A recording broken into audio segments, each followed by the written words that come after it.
HSC 25 ব্যাচের শিক্ষার্থীরা 26 তারিখ থেকে এক্সাম শুরু। তো আশা করি সবাই ভালো আছো এবং পুরা দমে এইচএসসির একটা প্রিপারেশন নিচ্ছ।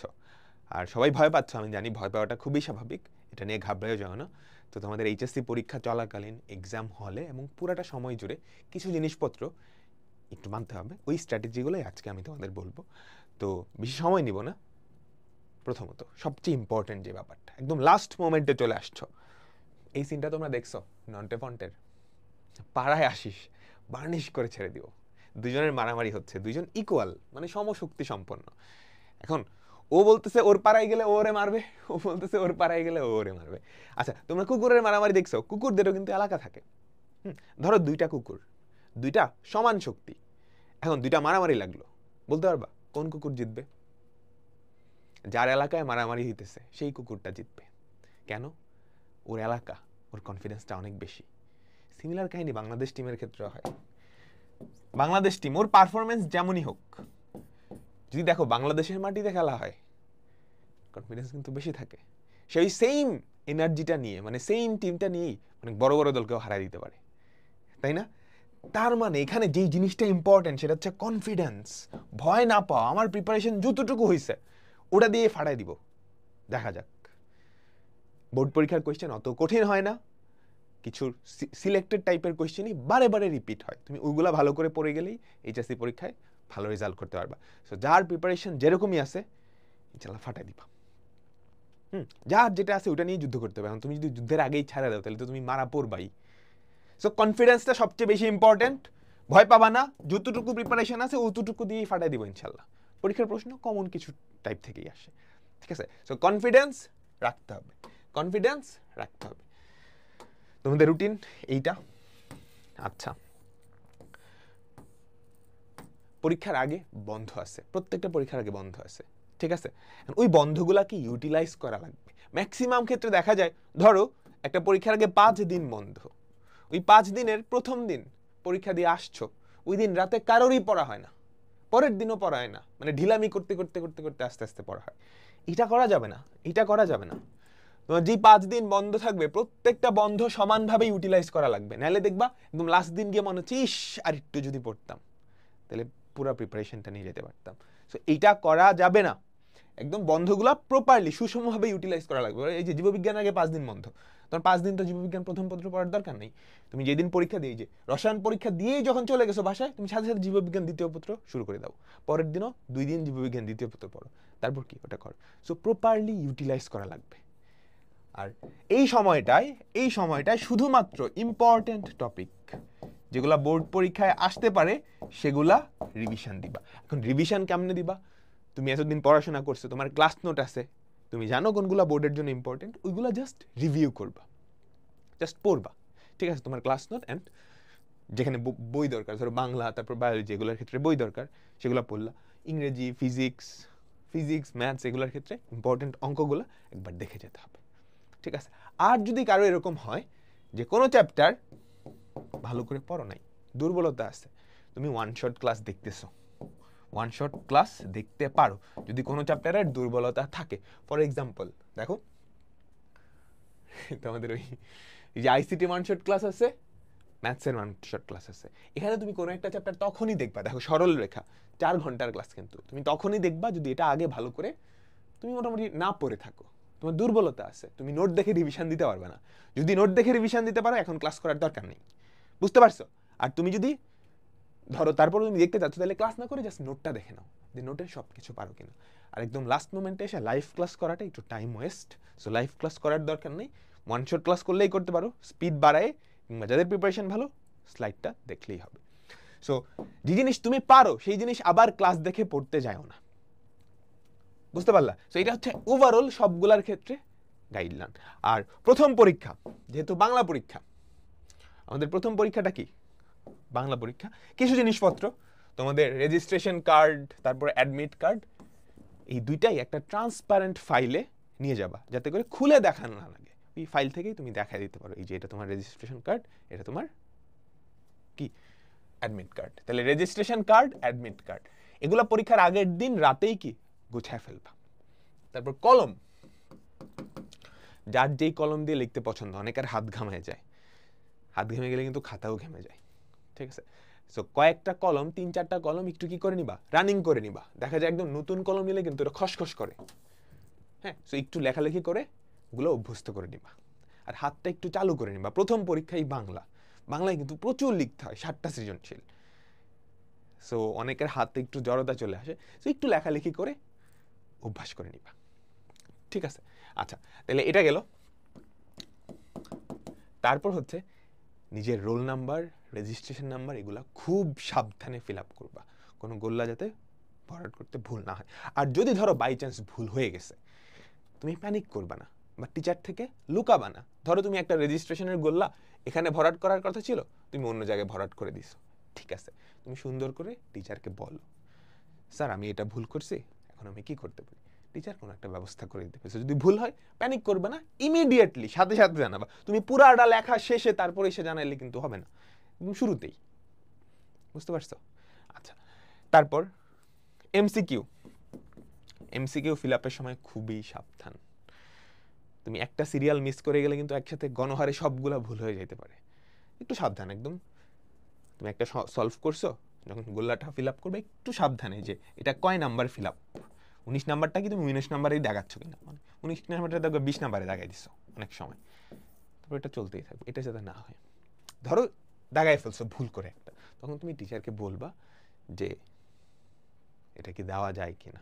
সাধারণত দিবে না, বাট এরপরেও তোমার ইমার্জেন্সি সিচুয়েশনে টিচারকে সুন্দর করে বলতে পারো।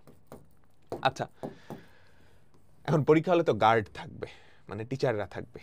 তুমি অবশ্যই এমন কিছু করবা না বা এমন অ্যাপিয়ারেন্স নিয়ে যাবা না যাতে তুমি মার্কড হও। তোর পরীক্ষা শুরুই হয় না, টিচার খাতা দিচ্ছে, তুমি কথা বলা শুরু করে দিছো, তাহলে টিচার তোমাকে দেখে জাস্ট তোমাকে একজনকেই মার্ক করলো, তাহলে কিন্তু পুরো পরীক্ষা জুড়ে নজরটা তোমার দিকে থাকবে, তুমিও কি আনকমফোর্টেবল ফিল করবা, তোমার দিকে তাকায় আছে। দেখবে এটা হয়, টিচার তাকায় থাকলে লিখতে পারবে না। বুঝতে পারছো? সো বাকি 40টা স্টুডেন্ট বা বাকি 50টা স্টুডেন্টের মতোই তোমাকে যদি আলাদা করে আনকমন হিসেবে চিহ্নিত না করে, কেমনি চিহ্নিত করতে পারে? তুমি উড়া ধরে একটা চুলার কাট দিয়ে গেলাম, ওই ডিজে ব্রাভোর চুলের কাট দিলাম, কিংবা উল্টাপাল্টা একটা গেঞ্জি পরে গেলা, হ্যাঁ, বা একদম খুব স্টাইল টুল করে গেলা, ওরকম যাতে না হয়, একদম নর্মাল বাকিরা যেরকম আছে ওরকমই যাবা, যাতে করে তোমাকে আলাদা করে মার্ক না করতে পারে, ঠিক আছে? ছেলেদের ক্ষেত্রেও প্রযোজ্য, মেয়েদের ক্ষেত্রেও প্রযোজ্য। অনেক আছে মেয়েরা এক্সাম হলে মেকআপ টেকআপ করে, ওগুলো দরকার নাই, একদম নর্মাল হইতে যাও, হ্যাঁ, কারণ তোমার কাজ হচ্ছে পরীক্ষায় ভালো করা, অন্য কিছু কিন্তু না, ঠিক আছে? আচ্ছা, তো আলাদা করে মার্কড হবা না, আলাদা করে মার্কড হবা না। আচ্ছা, গেল। সৃজনশীল যেগুলো আছে, বাংলায় 7টা সৃজনশীল থাকে, বাকিগুলায় 5টা সৃজনশীল থাকবে। চেষ্টা করবা যে 7টা সৃজনশীল এই সবগুলাই সমান গুরুত্ব দিতে, বুঝছো? স্পেশালি বাংলা সৃজনশীলে, বাংলা সৃজনশীলে ইউজুয়ালি 8 মার্কসের উপর দেয় না। তুমি প্রথমটা এত সুন্দর করে লিখছো, এত সুন্দর করে লিখছো, তোমাকে 8-এর জায়গায় কত দিবে? ধরো 9 দিল। ওই 9 পাওয়ার জন্য তোমাকে এফোর্ট কিন্তু অনেক বেশি দেওয়া লাগছে। ওই এফোর্ট বা ওই টাইম মেনটেন করতে পরে তুমি গিয়ে দেখবা 7 নাম্বার অ্যান্সারই করতে পারো নাই। ওখানে তুমি 1 নাম্বার খুব ভালো করে বাঁচাইছো, 1 নাম্বার বেশি পাইছো, মাশাআল্লাহ। কিন্তু এখানে তো তোমার 8 নাম্বার নাই, 10 নাম্বারই নাই, মার্কসই দিতে পারবে না। সো এরকমটা যাতে না হয়, তুমি কোনো অ্যান্সার ছেড়ে আসছো, বোর্ড পরীক্ষায় কোনো নেগেটিভ মার্কিং নাই, এমসিকিউতেও নাই, ইয়েতেও নাই। সো কোনো কিছু ছাড়া যাবে না, ছাড়া যাবে না, ঠিক আছে? সবগুলা অ্যান্সার করতে হবে এমন সমান টাইম, হ্যাঁ, ইকুয়াল টাইম। ধরো 7টা সৃজনশীলের জন্য যেই টাইম, প্রত্যেকটার জন্য যাতে তুমি সমান টাইম দাও, ঠিক আছে? আর শুরু করবো অবশ্যই যেটা সবচেয়ে ভালো পারো সেটা প্রথমে দিবা, তারপরটা দ্বিতীয়তে, তারপরটা এরকম, ঠিক আছে? স্পেশালি সায়েন্সের যে সাবজেক্টগুলো আছে, যেগুলোতে তুমি সবচেয়ে বেশি কনফিডেন্ট, তুমি জানো এটাই উত্তর, সেটা প্রথমে দিবা, তারপরে এরপরেরটা, তারপরে এরপরেরটা, ঠিক আছে? ফর এক্সাম্পল, ধরো তুমি 3 নাম্বার কোশ্চেনে গিয়ে আটকায় গেছো, বুঝছো? 3 নাম্বার কোশ্চেনের ক লিখছো, খ লিখছো, গতে গিয়ে আটকায় গেছো, তাহলে তুমি কি করবা? তুমি কি ঘ নাম্বার অ্যান্সার করবা? তোমার আপাতত ঘ নাম্বার অ্যান্সার করার দরকার নেই। তুমি কি করবা? স্পেস রেখে 4 নাম্বার কোশ্চেনে চলে যাও, 5 নাম্বার কোশ্চেনে চলে যাও। ততক্ষণে তোমার মাথায় যদি গ নাম্বার চলে আসে, তাহলে তুমি লিখে দিলা, তারপর ঘ করলা। আর যদি এরকম হয় তুমি পারতেছই না, কিন্তু অন্য একটা অ্যান্সার পারতেছো, তাহলে এটা কেটে দাও। হ্যাঁ, ধরো ভুল করে তুমি একটা অ্যান্সার করে ফেলছো, ঠাস করে আগেই কাটবা না, এটা সবার লাস্টে কাটবা, এইটা কাটবা, এইটা সবার লাস্টে কাটবা, ঠিক আছে? আর এক্সাম হলে ম্যাক্সিমাম এক্সাম হলে ঘড়ি থাকে, সো তোমরা যদি চাইতে চাও মানে হাত ঘড়ি, অ্যানালগ ঘড়ি নিয়ে যেতে পারো। এটা অ্যালাউ করবে কিনা সেটাও আছে, কারণ এখন স্মার্ট ওয়াচ আছে, তো স্মার্ট ওয়াচ দিয়ে অনেক কিছু করা যায়। সো অ্যানালগ ঘড়ি নিয়ে যেতে পারো, বাট চিন্তা করে রাখবা যে ঘড়ি নাও অ্যালাউ করতে পারে, ঠিক আছে? আচ্ছা, এরপর খাতার রিপ্রেজেন্টেশন কেমন হওয়া উচিত? অবশ্যই মার্জিন করবা, ঠিক আছে? পেন্সিল দিয়ে মার্জিন করবা, নীলকালি দিয়েও না, বল পয়েন্ট দিয়েও না, পেন্সিল দিয়ে মার্জিন করলা সুন্দর এরকম। খাতা ভাঁজ করিও না, কারণ তোমাদের যথেষ্ট টাইম দেওয়া হয়, ওই টাইমের মধ্যে তুমি কি মার্জিনগুলো করে ফেলতে পারবা। তারপর সিকিউ কেমনে লিখবা? সিকিউ একদম প্রথমে 1 নং প্রশ্নের উত্তর, এটা নীলকালি দিয়ে লিখো, 1 নং প্রশ্নের উত্তর। ক এখান থেকেও স্টার্ট করতে পারো, বাট আমার সাজেশন হচ্ছে এই যে এখানে ক, নিচে সুন্দর করে একটা দাগ, খ এখানে একটা দাগ, ঠিক আছে? এখানে তুমি অ্যান্সার লিখলা, বুঝতে পারছো? ক নাম্বার তো ডিরেক্ট সংজ্ঞা বা ওই টাইপের কিছু আসে। খ নাম্বারে ম্যাক্সিমাম টিচাররা না সৃজনশীলের ক্ষেত্রে কিছু কিওয়ার্ড খুঁজে, কিছু কিওয়ার্ড, এই স্পেসিফিক শব্দটা ওখানে আছে কিনা, বুঝছো?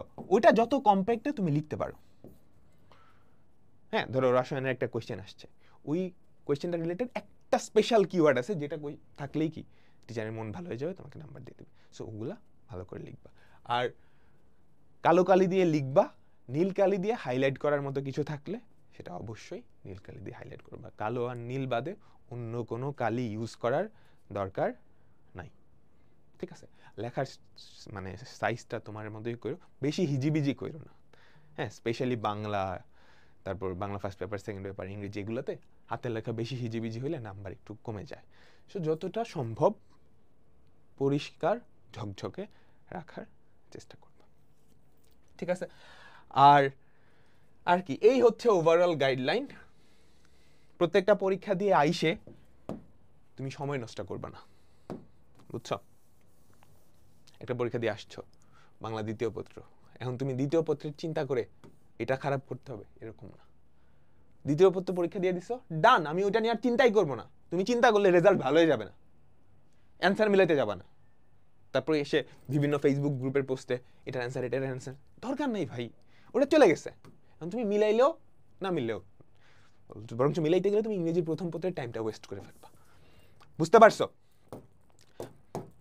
ঠিক আছে, যখনই শেষ হবে ঠাস করে পরের দিনই কি মানে ওই পরীক্ষা দিয়ে আসার সাথে সাথে একটু রেস্ট নিলা, ঘুমাইলা, তারপর সেকেন্ডটার পড়াশোনা স্টার্ট করে দিবা। তো এটা খুবই একটা পরীক্ষা শেষ হইলো, তুমি সাথে সাথে বাসায় এসে অনেকক্ষণ ধরে ফেসবুক স্ক্রল না করে বাসায় এসে একটা ঘুম দিবা, গোসল দিয়ে ঘুম দিয়ে দিবা, 2 ঘন্টা পরে উঠে একদম ফ্রেশ মাইন্ডে সেকেন্ড সাবজেক্টটা শুরু করে দিবা। অ্যান্ড পরীক্ষার মাঝে অনেকেই অসুস্থ হয়ে যায়, সো এটা একটু খেয়াল রাখো, খাওয়া দাওয়া ঠিক মতো কইরো। হ্যাঁ, উল্টাপাল্টা জিনিসপত্র খাইও না, বাইরের জিনিসপত্র খাইতে অনেকেরই জন্ডিস, টাইফয়েড এগুলো হয়ে যায়। আবার এখন ডেঙ্গুর সিজনও আসতেছে, কিন্তু কোভিডের সিজনও আসতেছে, কোভিড অলরেডি হয়ে গেছে, কিন্তু একটু সাবধানে থাকতে হবে, এমনি ধরো পরীক্ষার ধাক্কায় জ্বর ঠান্ডা সবার লেগেই যায়, এরপরেও যেহেতু সিজনটাও ভালো না, একটু সাবধান, খাওয়া দাওয়াটা ঠিক মতো কইরো, ঘুমটা পরিমিত করতে হবে। ঘুম না ঘুমায় পরীক্ষা দিতে গেছো, দেখবা পারা জিনিস ভুল করে আসতেছো, ভন করতেছে মাথা, দরকার নাই, তুমি পর্যাপ্ত ঘুমাও, 6 ঘন্টা 8 ঘন্টা তোমার যতটুকু লাগবে তুমি ঘুমাও, বাকি টাইমটা ইউটিলাইজ করো। তো এই ছিল ওভারঅল জিনিসপত্র। পড়াশোনা করিও, পড়াশোনা কোনগুলা করবা যেগুলো বোর্ড পরীক্ষার জন্য ইম্পর্টেন্ট, উল্টাপাল্টা জিনিসপত্র, এক্সট্রা জিনিসপত্র এখন পড়ার দরকার নাই। অনেক কোচিং সেন্টার আছে, যেগুলো তোমাকে পরীক্ষার মাঝেই ভর্তি হন এমনি করে গুতাবে, দিও না, কানই দিও না, তোমরা তোমার মতো তো গুতাইতে থাকো। আমি আমার মতো পরীক্ষা দিব, আমি এইচএসসি পরীক্ষাটা শেষ করব, তারপর আমি অ্যাডমিশনের চিন্তা করব। এইচএসসি পরীক্ষার মাঝে আমি কি অ্যাডমিশনের চিন্তা করব না? কারণ অ্যাডমিশনে সময় আছে, হ্যাঁ সেটা আমি আগে করতে পারতাম, বাট এইচএসসির মাঝে না। এইচএসসির মাঝে আমার সবচেয়ে ইম্পর্টেন্ট জিনিস হচ্ছে এইগুলায় মার্কস তোলা, কারণ এগুলায় আমি যদি মার্কস ঠিক মতো না তুলতে পারি, আমি কিন্তু অ্যাডমিশনে গিয়েও ধরা খাবো। যারা মেডিকেল অ্যাডমিশন টেস্ট দিবা, যাদের টার্গেট হচ্ছে মেডিকেল, ওদের কিন্তু জিপিএ এর উপরে একটা মার্কস থাকে। তো জিপিএ 5 নিশ্চিত করতে হবেই হবে, কোনো মতেই যাতে না কমে। যাদের ইঞ্জিনিয়ারিং টার্গেট, স্পেশালি বুয়েটের টার্গেট, ওদের কিন্তু জিপিএ 5 পাশাপাশি ফিজিক্স, কেমিস্ট্রি, ম্যাথসের উপর একটা সার্টেন মার্কস পাইতে হয়। 90+ বা 93+, তোমরা ধরে 90+ একটা মার্কস তোমাকে পাইতে হবে। এটা পাওয়া কিন্তু সহজ। সায়েন্সের স্টুডেন্ট যারা আসো তাদের কিন্তু physics, chemistry, math, biology, ICT এই সাবজেক্টগুলোয় গ্যাঞ্জাম হয় না।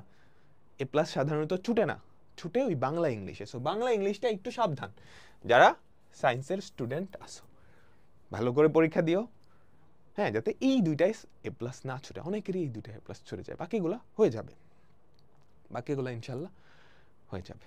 ঠিক আছে, তো সবার জন্য অনেক অনেক শুভকামনা রইল। আশা করি সবার পরীক্ষা অনেক ভালো হবে।